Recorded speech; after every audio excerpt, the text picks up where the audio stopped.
Seigneur, je te remercie pour cette journée. Merci parce que tu nous as gardés, protégés, tu as permis que tout se passe bien. Je te prie, Seigneur, pour ce moment qu'on va passer avec toi. Fais que tout se passe bien. Au nom de Jésus-Christ, qu'on puisse bien comprendre, qu'elle reste gravée dans notre cœur. Au nom de Jésus-Christ, Amen. Amen. Seigneur, je te remercie pour cette journée. Merci pour ce passé. Fais qu'on puisse bien partager la parole et pour comprendre le nom de Jésus-Christ. Amen. Amen. Donc, la dernière fois, on avait partagé sur quoi? L'enlèvement. Vous avez tout bien compris? Oui, on a tout bien compris. D'accord, ok. C'est très bien. Aujourd'hui, on va partager sur un sujet très passionnant. Il ne sera peut-être pas passionnant pour vous, mais c'est un sujet qui est très passionnant. Et vous savez c'est quoi? Non. C'est sur la paresse.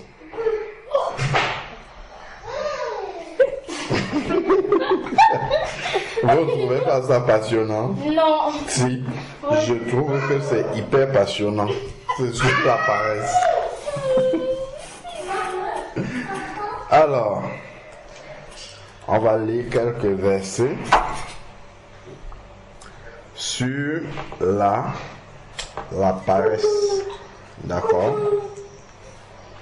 On prend déjà, on va surtout rester dans le livre des Proverbes, qui enseigne beaucoup. Dans le livre des Proverbes, au chapitre 6. Chapitre 6. On va commencer par là. Proverbes, c'est après les psaumes. Juste après. Proverbes, chapitre 6. On regarde le verset 9 déjà. Chapitre 6, verset 9. Paresseux. Alors, attends. Proverbe, Chapitre 6, verset 9. Attends, on va commencer déjà même par le verset 6. On commence au verset 6, tout doucement. Ok. Alors, va vers la fourmi paresseuse. Considère ses voies et devient sage. Alors, attends, faut pas aller vite. Qu'est-ce qu'il nous conseille? Va vers la fourmi paresseuse. Donc, qu'est-ce qu'il conseille aux paresseux d'aller vers là? Et qu'est-ce qui va lui arriver quand il va aller vers la fourmi? Considère ses voies et devient sage. Voilà. Parce que la fourmi enseigne.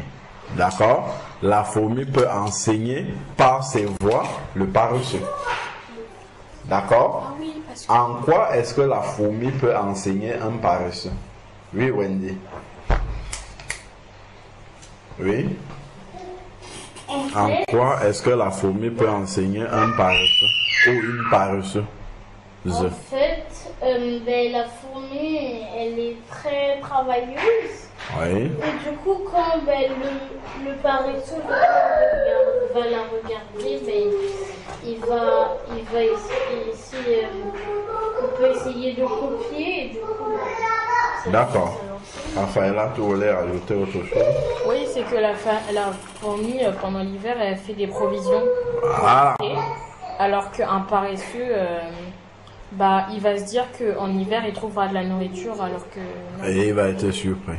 Voilà. Ok, donc la fourmi enseigne. La fourmi, ou bien, oui, la fourmi a plusieurs. Oui, la fourmi a plusieurs. Vous voyez noter à la paresse déjà, c'est le titre. La fourmi donne plusieurs enseignements aux paresseux. Paresseux, tu peux mettre avec O-A-U-X dans tous les paresseux. La fourmi donne plusieurs enseignements aux paresseux. La paresse.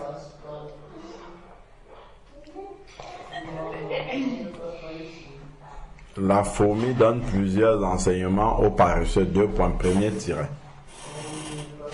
Comment on écrit paresseux sans pas?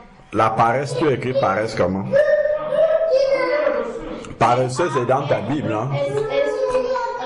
C'est dans le verset 6 déjà.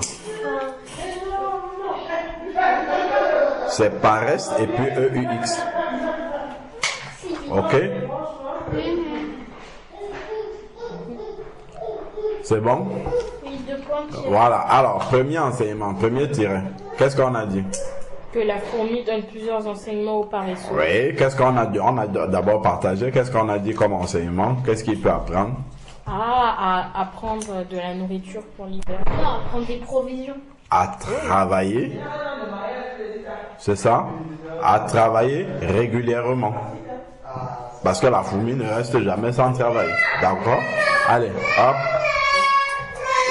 Ou alors, à travailler pour gagner son pain. Parce que la fourmi, si elle travaille, c'est pour faire des provisions, comme tu as dit. D'accord?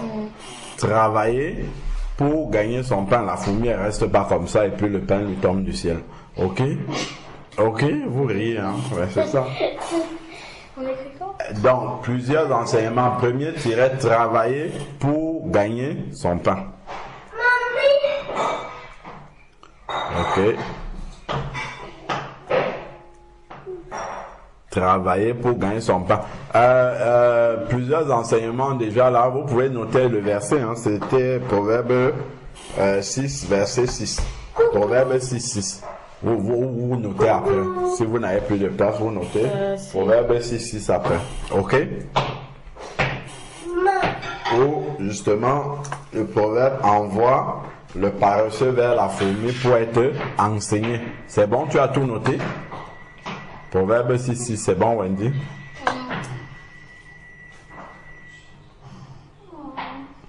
Proverbe 6, 6. Donc la fourmi donne plusieurs enseignements aux paresseux. Ok? Oui. Donc le premier enseignement, c'est travailler pour gagner son pain. Et d'ailleurs, on peut noter même un autre verset. Quel verset vous vient dès le départ? Qu'est-ce que Dieu a dit à Adam? Ah oui, tu gagneras ton pain à la sueur de ton front. Voilà, on va noter ça dans Genèse chapitre 3 aussi. On va aller lire. Wendy, est-ce que tu peux nous lire Genèse chapitre 3?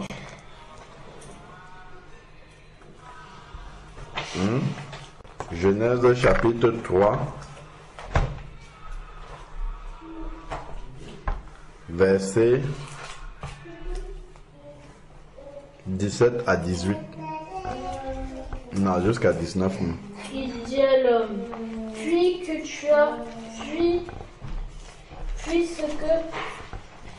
tu as écouté la voix de ta femme et que tu as mangé de l'arbre au sujet duquel je t'avais donné cet ordre.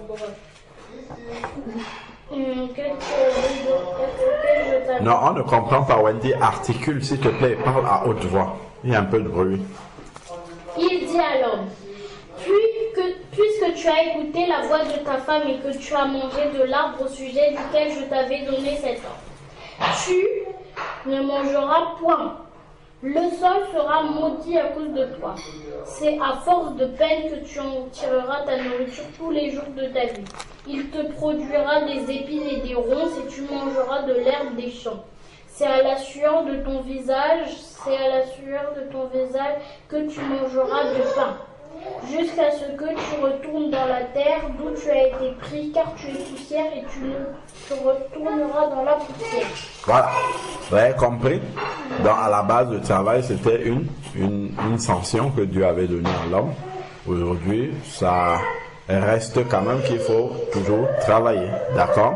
Donc, et il dit bien ici que tu en tireras ta nourriture tous les jours de ta vie. Ok? Donc, on a dit que la fourmi enseigne, donne plusieurs enseignements aux paresseux. Et donc, on a dit qu'il faut toujours travailler pour gagner son Son pain. Donc, on avait déjà dit Proverbe 6, 6. Vous notez aussi Genèse 3, 17 à 19. 17 à 19. Oui. Genèse 3. 17 à 19. Donc, Genèse 3. 17 à 19. 17 à 19. Alors, donc on continue, on revient dans Proverbe 6. On revient dans Proverbe 6, 6.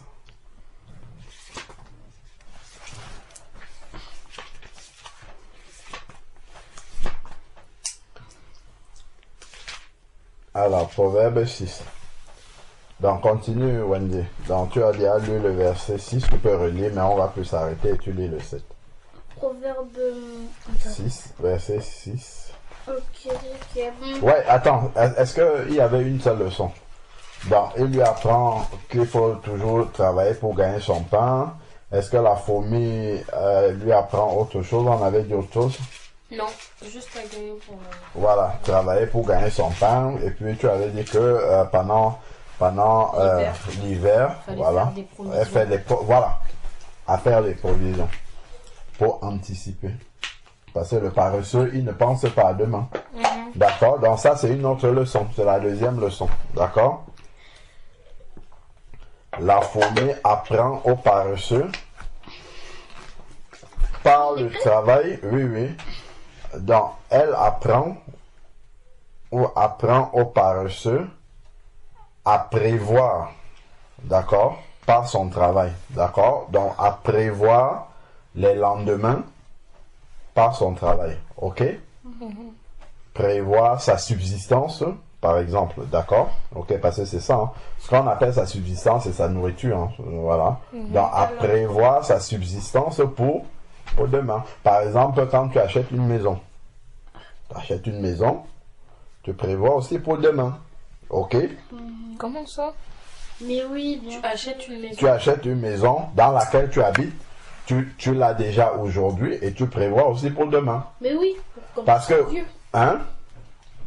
Oui, quand tu seras vieux, tu ne pourras plus travailler, tu ne pourras plus gagner de l'argent, mais au moins tu auras déjà ta maison. Ah, oui. Parce que si c'est quand tu es vieux, que tu n'as plus la force de travailler, que tu dis, ah, maintenant il me faut une maison, ça va être trop tard. Et ça va être plus difficile. D'accord? Voilà.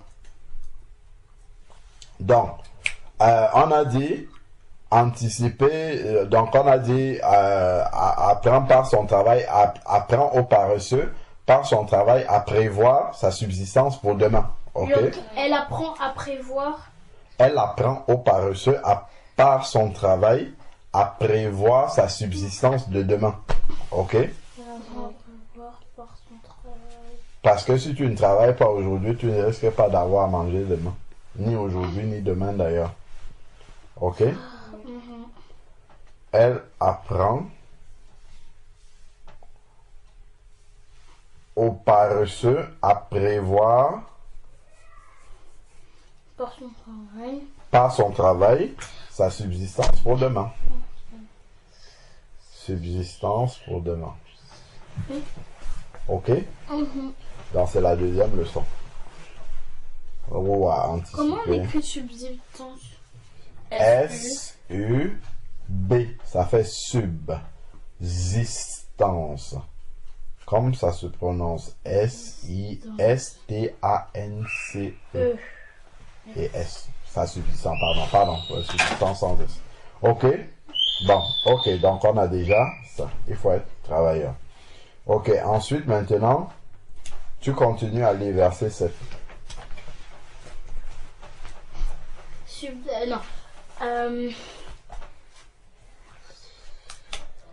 Je continue. Oui, verset 7. Elle n'a ni chef, ni inspecteur, ni maître. Elle prépare en été sa nourriture. Merci, elle Raphaël. amasse pendant la moisson de quoi manger. Voilà. Dans anticiper, pour anticiper, vous mettez Proverbe 6, 7. D'accord? Anticiper, elle anticipe son travail. Elle prépare en été la nourriture, amasse pendant la moisson. Ah, on écrit? Non, je suis en train de lire le verset 8 là. Elle prépare en effet sa nourriture. Donc vous notez 6, 8, pardon. Autant pour moi. Ah. 6, 8. 6, 8. Le 6, 7 nous donne un autre enseignement. On va noter. Qu'est-ce que ça vous suggère comme enseignement? Merci. Donc, prévoir pour l'avenir, là, prévoir pour les lendemains, sa subsistance pour les lendemains, c'est Proverbe 6, 8. Ok? Proverbe 6, 8.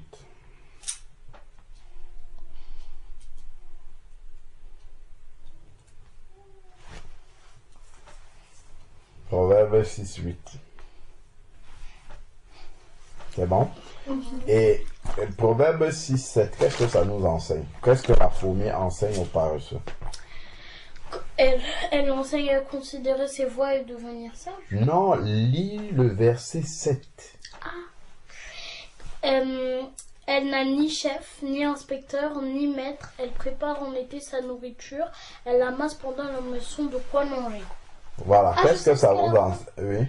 Elle apprend à, même si personne ne surveille, à bien faire son travail. Très bien, vous notez. Voilà. Parce que, en fait, finalement, ton travail, ce n'est pas ton maître que ça aide, c'est toi-même que ça aide. Parce que ça t'aide pour la subsistance. Ça aide bien sûr ton maître aussi, mais ça n'aide pas seulement ton maître, ça t'aide toi-même aussi, parce que ta subsistance en dépend. Mais Okay. nous, quand on travaille, ça ne nous sert à rien quand tu passes. Enfin, Bah si, Tu tu gagnes de l'argent pour t'acheter des mais choses. non, quand on a un autre âge, ben tu passes juste l'aspirateur, tu gagnes rien. Ah bon? Mais T'es sûr? à part les récompenses de Dieu.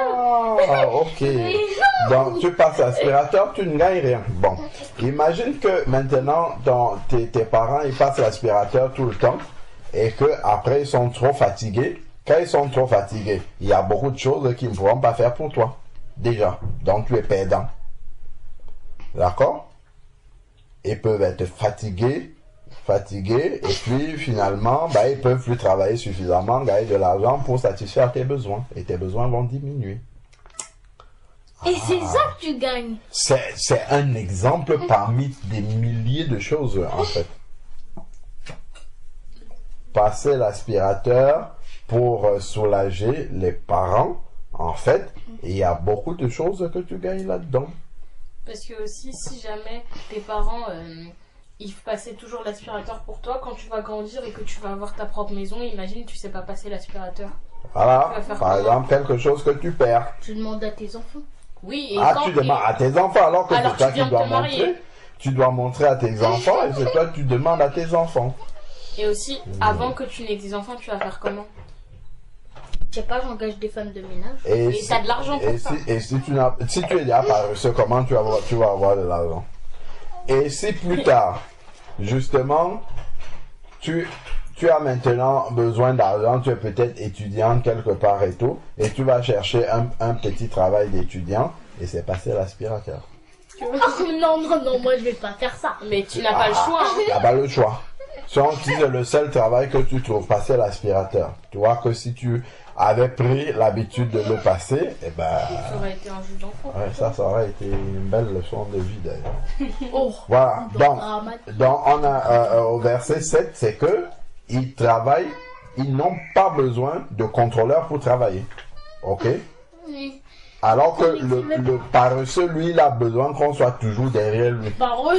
Oui, pour qu'il fasse un signe de paresse. D'ailleurs, on va noter qu'un signe de paresse, ok, la leçon 7 va nous enseigner même un autre signe pour reconnaître un paresseux.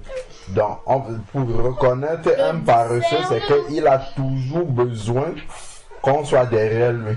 Vous notez? Non, mais on n'avait pas noté le truc avant. Le 3, c'était que elle avait pas besoin bien faire son travail sans avoir besoin de maître. Oui, c'est ça. Bien faire son travail sans avoir besoin de maître. Et ça, la même chose dont vous notez Proverbe 6, 7. Et le même verset nous enseigne aussi une très de caractéristique d'un paresseux pour reconnaître un paresseux. D'ailleurs, on va même faire un chapitre dessus. Reconnaître les signes pour reconnaître un paresseux. Mais pourquoi on a besoin de reconnaître un paresseux? Mais parce que tu peux être un paresseux sans savoir que tu es un paresseux, c'est que tu dois regarder les signes là et tu vois si ces signes là se manifestent chez toi pour savoir si tu es paresseux et qu'il faut les corriger. Il doit faire son travail. Sans avoir besoin de surveillant. Bien faire son travail sans avoir besoin de surveillant. Quand tu passes l'aspirateur, il n'y a pas besoin qu'on soit derrière toi, qu'on vérifie que l'aspirateur, le moteur ronfle pour savoir que tu vas travailler. Voilà. C'est ça.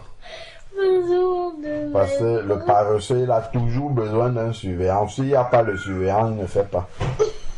Il veut toujours travailler sous contrainte.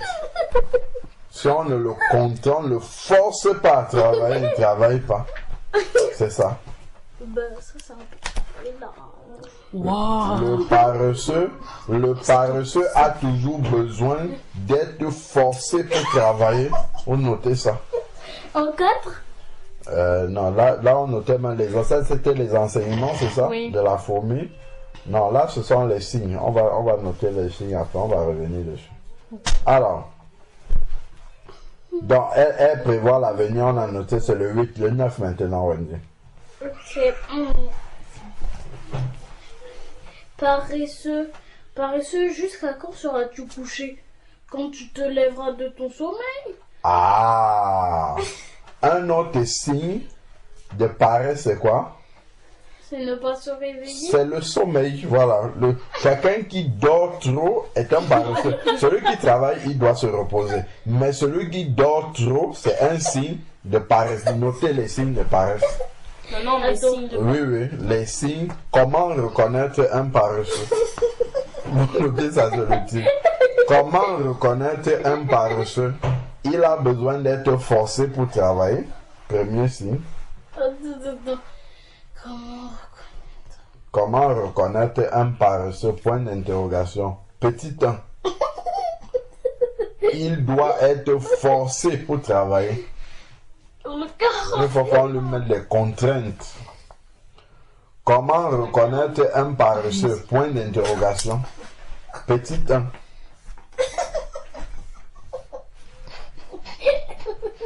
Il faut des contraintes pour qu'il travaille. On doit le forcer, vous écrivez. On doit le forcer. Petit 1. On doit le forcer pour qu'il travaille. Et on écrit bien en gras, on doit le forcer. Petit 1. Attends, Comment reconnaître un paresseux? Point d'interrogation. Petit 1. On doit le forcer pour qu'il travaille.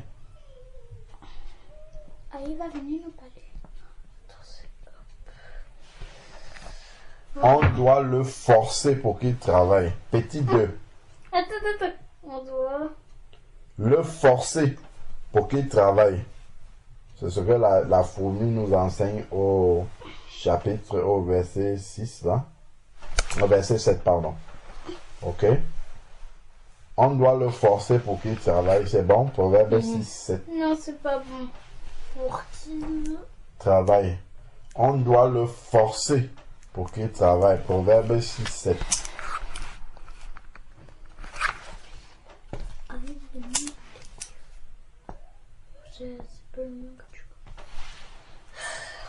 Ensuite, deuxième signe. Hein? Non, on doit le forcer pour qu'il travaille. On doit le forcer. On doit le forcer pour qu'il travaille. Proverbe 6, 7. Donc, ensuite, maintenant, qu'est-ce qu'on a dit d'autre? Il aime le sommeil. Vous notez. Paresseux aime le sommeil. Il dort beaucoup. Notez, vous notez. Il dort beaucoup. Alors, comment reconnaître un paresseux et un travailleur? Il dort beaucoup. Le travailleur, s'il a beaucoup travaillé, peut peut-être beaucoup dormir pour récupérer des forces. Mais justement, comment c'est proportionnel à son travail, mais le paresseux n'a rien fait, il dort. C'est ça la différence. Il dort beaucoup, il aime le sommeil. Notez ça. Verset 9.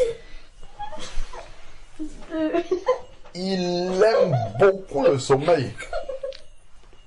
C'est ça. Mais c'est bien pour être en forme. Oui, mais quand tu n'as rien fait, c'est pas nécessaire. Voilà, donc c'est... Quand on dit aimer, tout le monde aime le sommeil, mais là on parle d'exagérer. Il traîne au lit. Voilà, par exemple, il traîne au lit. Ah, c'est ça. Il traîne, il ne fait rien. Alors qu'il a des choses à faire, il traîne au lit. Vous voyez, il traîne au lit. Je l'ai écrit, il aime le soleil. Il aime le sommeil, pas le soleil seulement, il aime le sommeil. Il aime beaucoup, exagérément le sommeil. Il aime traîner. Ah, c'est comme ça qu'on reconnaît le paresseux. Vous notez 3.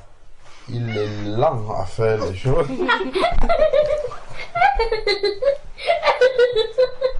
C'est ça.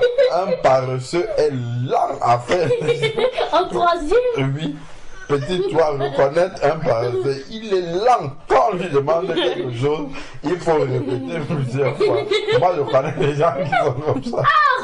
Ils sont lents. On dit, fais quelque chose. Il faut répéter, fais quelque chose. Va, est-ce que tu as fait? Voilà. Ils sont lents, les paresseux. Ils sont lents quand ça concerne le travail. Si c'est pour manger, il n'est pas lent. Non, ils sont lents quand ça concerne le travail.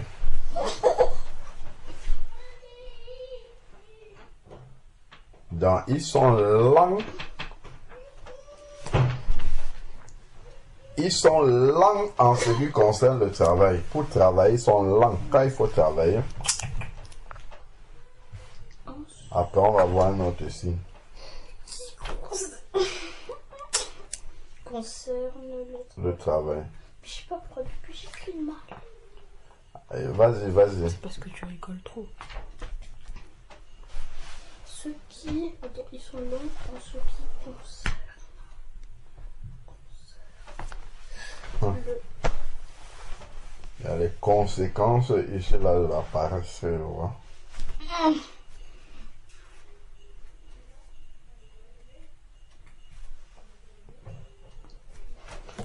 La suite là, vous allez lire un peu le verset 9 jusqu'au bout et le verset 10. Oui, je n'ai pas. Alors. Tu commences au verset 9 et tu continues à 10. Paresseux, jusqu'à quand seras-tu couché? Quand te lèveras-tu de ton sommeil? Un peu de sommeil, un peu d'assoupissement, un peu croiser les mains pour dormir, et la pauvreté te surprendra comme un rôdeur, et la disette comme un homme en armes. Ça veut dire quoi, disette? C'est la famine, la faim. Le paresseux, puisqu'il n'a pas travaillé, il n'aura rien à manger, il aura faim. Ok? Donc, ici, un peu de croiser les mains, ça c'est un signe de paresse. C'est quelqu'un qui aime ne rien faire. Il traîne, voilà, c'est, comment dire, il aime se laisser vivre, il est nonchalant. Nonchalant? Oui. Ça veut dire quoi? Quelqu'un qui est toujours nonchalant, c'est ça, il n'est pas vif, il est toujours un peu... Alors, il n'a rien fait pour vous demander à se reposer. Bon, dans un autre signe me venait en tête, puisque on voit les signes. Allons lire Proverbe.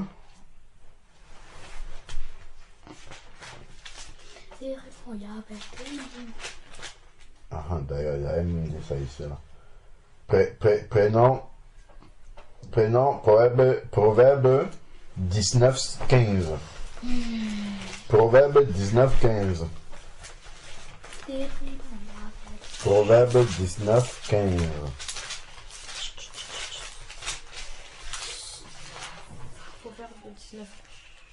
Proverbe 19, 15. La paresse fait tomber dans l'assoupissement, et l'âme non lâchante, nonchalante, éprouve la faim. Recommençons doucement. La paresse fait tomber dans l'assoupissement. Vous savez c'est quoi l'assoupissement, non? Oui, s'assoupir. Voilà. Donc si tu es paresseux, tu finiras par dormir. Mais oui. D'accord, ok, continuons. À dormir, mourir. Non. Non, non, non. Dormir vraiment. Continue, après. Et l'âme nonchalante éprouve la faim. Voilà. Donc, le paresseux est nonchalant. Vous notez ça. Non, la chance. Donc, nonchalant, vous savez, c'est il traîne les pieds. On lui dit d'aller faire, il traîne les pieds. Voilà. Il est lent. Ça fait partie de ça. Il est lent, il est nonchalant. Donc, le paresseux est nonchalant. Vous mettez entre parenthèses, il aime traîner. Et puis, vous notez Proverbe 19, verset 15.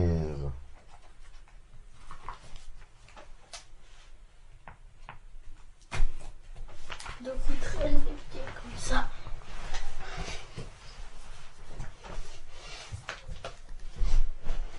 Non, la chance. Non, c'est pas cool. Tu as noté le 4. En fait. Tu as noté le 4. On a dit qu'il est nonchalant, c'est ça?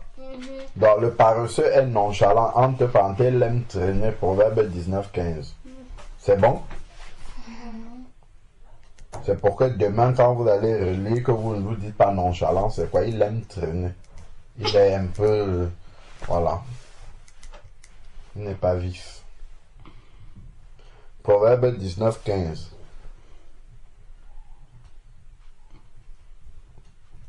Donc, il est nonchalant. Mais pourquoi au verset 4, il y a écrit « La richesse procure un grand nombre d'amis, mais le pauvre est séparé de son ami ». Attends, on va lire ça après. Ça, ce n'est pas dans notre sujet. On va pas se disperser. On va revenir dessus. Prenons Proverbe 26, de 13 à 16. On continue. Proverbe 26, de 13 à 16. Proverbe 26, de 13 à 16. Le paresseux dit... Attends, Wendy, Raphaëla doit même lire aussi. Raphaëla, tu lis. 16 à 13, c'est ça? De 13 à 16 plutôt. Le paresseux dit: il y a un lion sur le chemin. Il y a un lion dans les rues. La porte tourne sur ses gonds et le paresseux sur son lit. Ah, vous avez compris? Oui. On va recommencer. Le paresseux dit: il y a le lion sur le chemin. C'est quoi ça? C'est quoi un caractéristique là du paresseux? Comment reconnaître un paresseux? Il trouve des excuses. Vous notez. Le paresseux trouve toujours des excuses pour ne pas travailler. C'est ça. Le paresseux trouve toujours des excuses pour ne pas travailler. Proverbe 26, 13. Il trouve toujours des excuses pour ne pas travailler.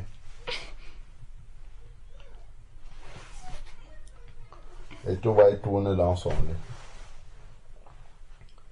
La porte tourne sur ses gonds. Le paresseux, regarde, quand la porte fait comme ça sur le... Tu as vu quand tu ouvres la porte comme ça, là, tu as un axe comme ça autour duquel la porte tourne. Tel que la porte tourne comme ça, tu vois une porte battante qui tourne. C'est comme ça que le paresseux tourne aussi dans son lit. Ah. Le paresseux trouve toujours... Oui, le paresseux trouve toujours des excuses pour ne pas travailler. Proverbe 26, 13. Il trouve des échappatoires, il trouve des excuses, il a des alibis. Des alibis, carrément. Des excuses pour ne pas travailler. Parce qu'il est tellement drôle, toi. Je rigole à chaque fois. Mais non, c'est pas comme il dit. Vous pouvez lire un peu le verset 15. On passe pas au verset 14. Ah oui, ça c'est... Qu'est-ce qu'il dit au verset 15? Attends, je vais lire. Oh, c'est quoi? C'est Raphaëla qui lit. Qu'est-ce qu'il dit? Le paresseux. Le paresseux plonge sa main dans le plat et il trouve pénible de la ramener à sa bouche. Non, Vous savez ce qui est écrit dans ma version? non. Le paresseux plonge sa main dans le plat et il trouve fatigant de ramener sa main à la bouche. Vous voyez à quel point il est paresseux. Non, mais C'est c'est la juste... paresse extrême. Il plonge la main, il te dit fatigant pour ramener jusqu'à la maison. Voilà. Ça, c'est le paresseux, ça. Donc, ça montre combien il est nonchalant. Voilà, c'est ça. Waouh, ça c'est vraiment la paresse extrême là. Comme celui qui a Donc, un truc après, il a fait c'est ça. tourner son truc. Et on a vu que les conséquences de la paresse, c'est quoi? Vous pouvez noter quelques conséquences. Les conséquences de la paresse, On écrit les conséquences. bien sûr. Donc, il n'y a plus, il n'y a pas un 6. On va voir, peut-être il y aura encore, mais là, vous pouvez sauter deux lignes comme ça, vous notez les conséquences de la paresse. Parce que la paresse a des conséquences. Les conséquences de la paresse.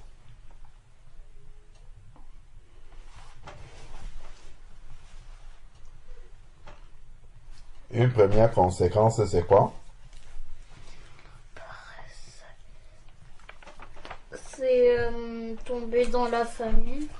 Ouais, c'est le manque, de manière générale. Si on est paresseux, on ne travaille pas, tu ne pourras pas t'acheter des vêtements, tu ne pourras pas t'acheter de la nourriture, d'accord? Donc, Tu peux avoir de l'argent dans un distributeur. Bah non. ah ben, tu ne vas pas juste mettre ta carte comme ça et l'argent sort. Ça serait trop beau. Parce que Tu la dois France, travailler pour avoir un salaire qu'on met sur ton compte et là tu mets la carte, l'argent sort. Sinon tu mets ta carte, le distributeur il te regarde et tu regardes le distributeur, il n'y a rien qui sort. Parce qu'il n'y a rien sur ton compte. Si tu ne travailles pas à la fin du mois, il n'y aura rien sur le compte et puis carte de crédit. voilà. Ok? Vous avez noté? Les conséquences de la paresse. Première conséquence, le manque de tout. Il va manquer de tout, le paresseux.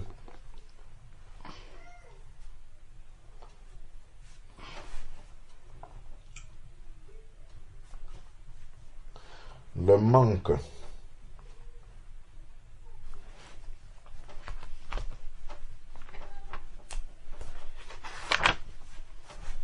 Le manque de tout. Voilà. Alors.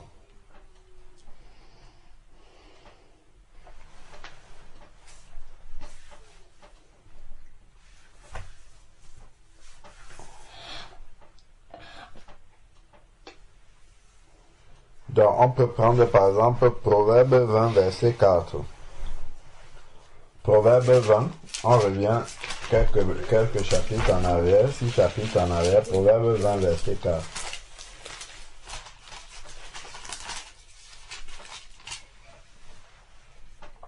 Qu'est-ce qu'il est dit? Il dit, à cause du froid, le paresseux ne laboure pas. Vous avez vu encore à cause du froid. C'est quoi ça? Une excuse. Tu imagines le matin, tu te lèves, passer, il fait froid. Oh maman, non, moi j'ai pas envie d'aller à l'école aujourd'hui. C'est la paresse. À cause du froid, le paresseux ne laboure pas, donc il ne travaille pas. Et qu'est-ce qui se passe après? À la moisson, il voudrait récolter, mais il n'y a rien. Le paresseux, il est très marrant parce que il ne travaille pas, mais il veut récolter un fruit qu'il n'a pas semé. Est-ce que c'est possible? Donc, voilà. Donc, il manque de tout. Vous pouvez noter Proverbe 20, verset 4, c'est qu'il les supprime. Mais je vois pas en quoi il serait surpris alors que... Vous pouvez noter Proverbe plutôt, Proverbe... Attends.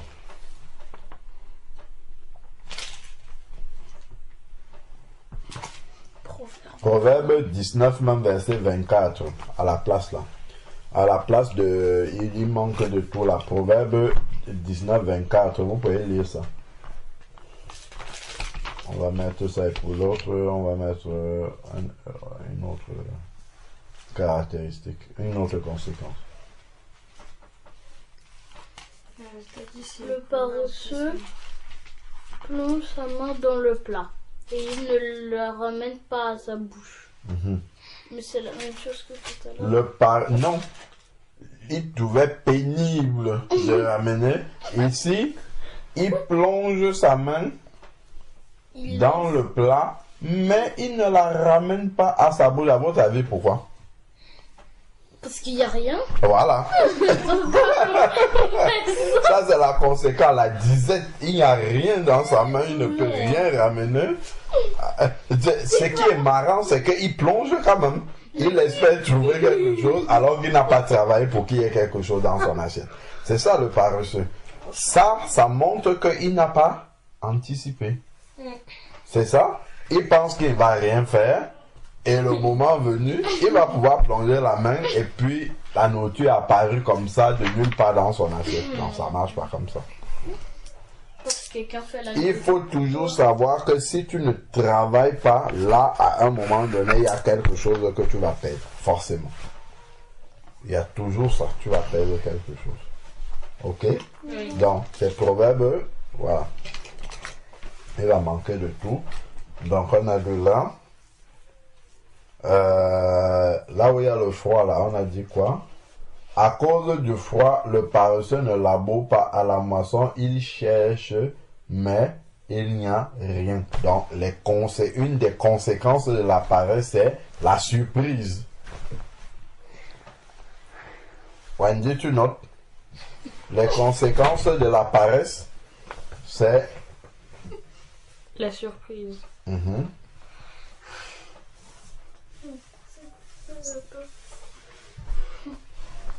La surprise de ne rien avoir. Oui, la surprise de ne rien avoir. Normalement, ce n'est pas une surprise pour quelqu'un de sage. Hein. Ça montre que le paresseux est insensé. Voilà. La surprise de ne rien avoir. Vous notez, c'est une conséquence. Donc, en fait, donc, la surprise de ne rien avoir. Mais pourquoi il est surpris? Mais parce qu'il est insensé. Il est insensé. Il pensait qu'il peut ne pas travailler et gagner quand même. Il ne sait pas comment il réfléchit. La surprise de ne rien avoir. Rien. De ne rien. On a dit Proverbe 20, verset 4. Au froid, à cause du froid, le paresseux ne laboure pas à la moisson. Il cherche, mais il n'y a rien. C'est bon?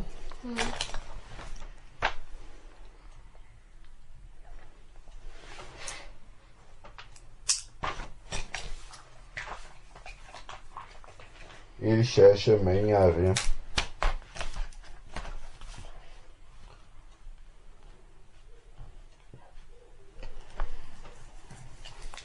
Bon.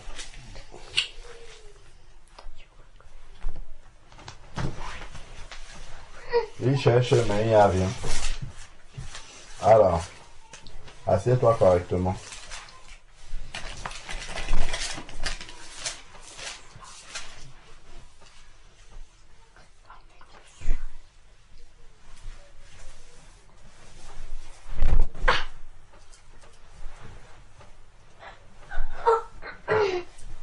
Alors, regardons un peu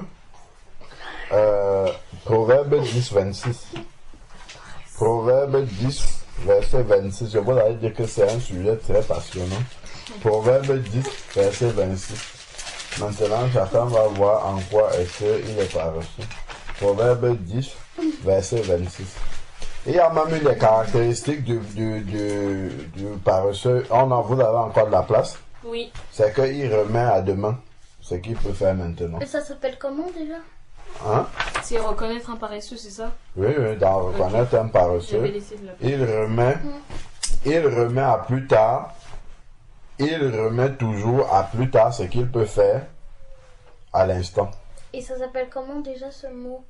Il remet, c'est une phrase qu'on écrit. Oui, mais il y a un mot pour C'est pas décrire grave. ça. Pour l'instant, on écrit la phrase. Il remet toujours à plus tard ce qu'il peut faire à l'instant.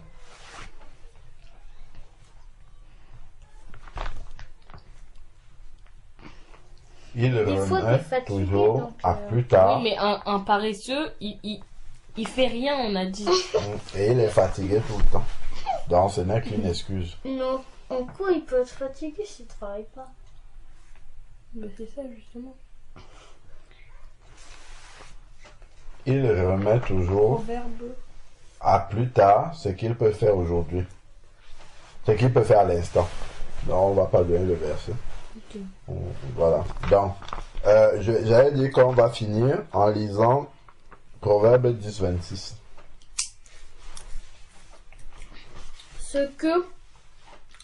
Ce que le vinaigre est aux dents et la fumée aux yeux. Attends, la fumée, si tu as la fumée aux yeux, qu'est-ce que tu peux rester avec les yeux ouverts comme ça, là, en pleine fumée?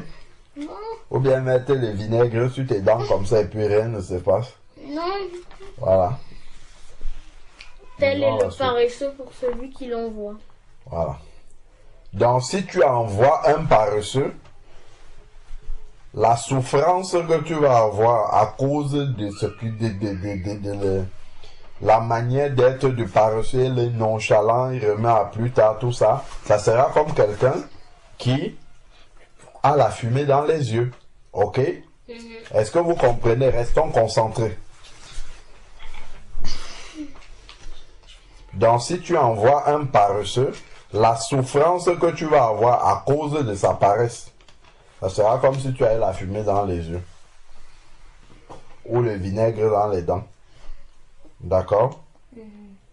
Parce que si tu envoies quelqu'un, tu veux qu'il aille faire la chose maintenant, il va être nonchalant, il va remettre à demain, il va dormir, il va, au lieu de faire le travail que tu lui as demandé. Donc tu ne peux pas compter sur le paresseux. Notez, on ne peut pas compter sur un paresseux. On va même noter ça différemment. On ne peut pas faire confiance à un paresseux.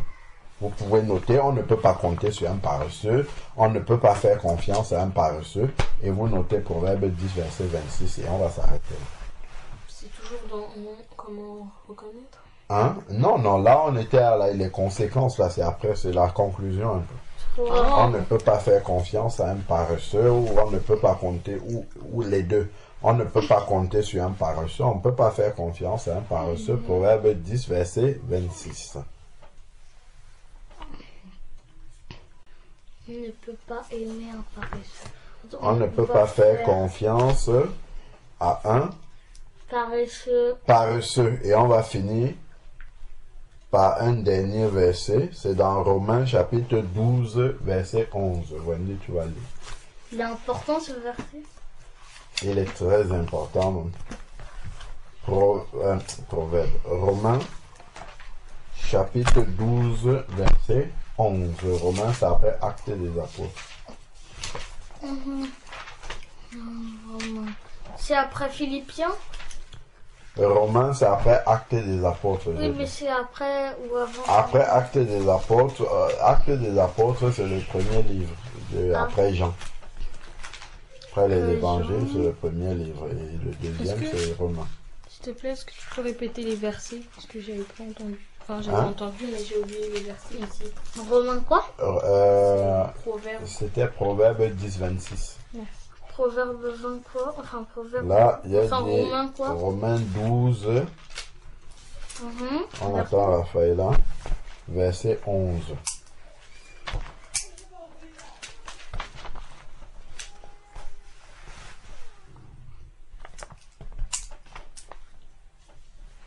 Romains 12, 11, c'est ça?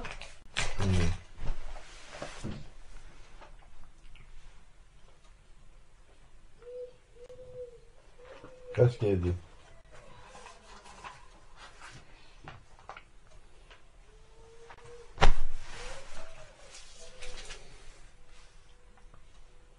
Et voici, aussitôt 3 hommes envoyés de Césarée vers moi. Proverbe 12, verset 11. Ah, mais mais j'ai entendu Ah non, Romains, pardon. Romains 12, verset 11. Romains 12, verset 11. Romains 12, verset 11. Soyez fervents d'esprit. Servez le Seigneur. Non, reprends. Romains 12, verset 11. Ça commence comme ça? Oui. Bon, verset 10. Par amour fraternel, soyez pleins d'affection les uns pour les autres. Par honneur, usez de persévérance réciproque. Après. Ayez du zèle et non de la paresse. Ayez du zèle et non de la paresse. Voilà, ça c'est dans le Nouveau Testament. Donc il ne faut pas être paresseux parce que la paresse c'est un péché. Ah. Oui. Bien, c'est un péché. Ah, voilà. C'est bon? Quel sujet de prière vous avez identifié? Le plus paresseux, si on l'est. Que Dieu nous aide déjà à reconnaître des signes de paresse dans notre vie quotidienne. Et dans la vie des autres. Déjà la nôtre, ça sera très bien. Et ensuite, que nous les corrigions. Ok? Vous pouvez noter, premier sujet. Tu notes, Wendy, notre sujet de prière. Sujet de prière. Sujet de prière numéro 1.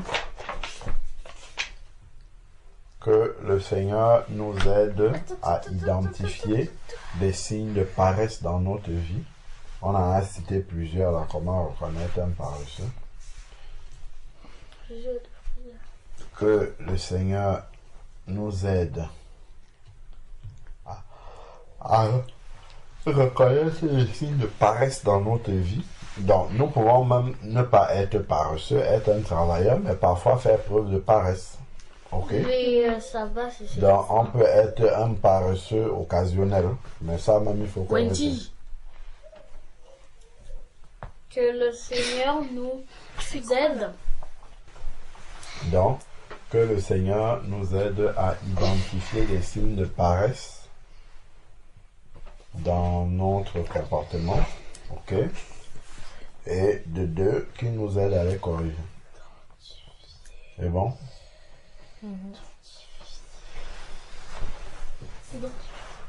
Qu'il nous aide à les corriger.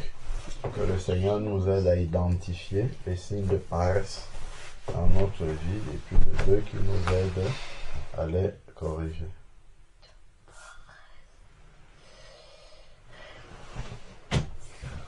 Mais j'ai mal à la main, j'ai plus envie d'écrire. Non. C'est une paresse.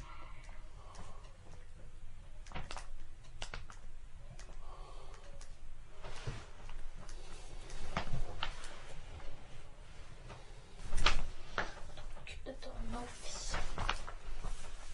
C'est bon pour les deux sujets? Bon, on va prier. C'est bon?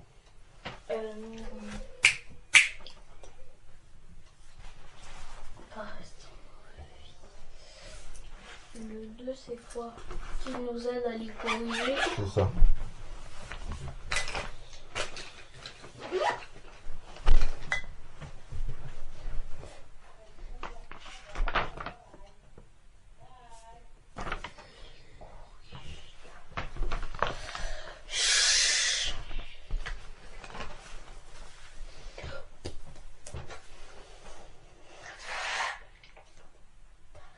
C'est bon?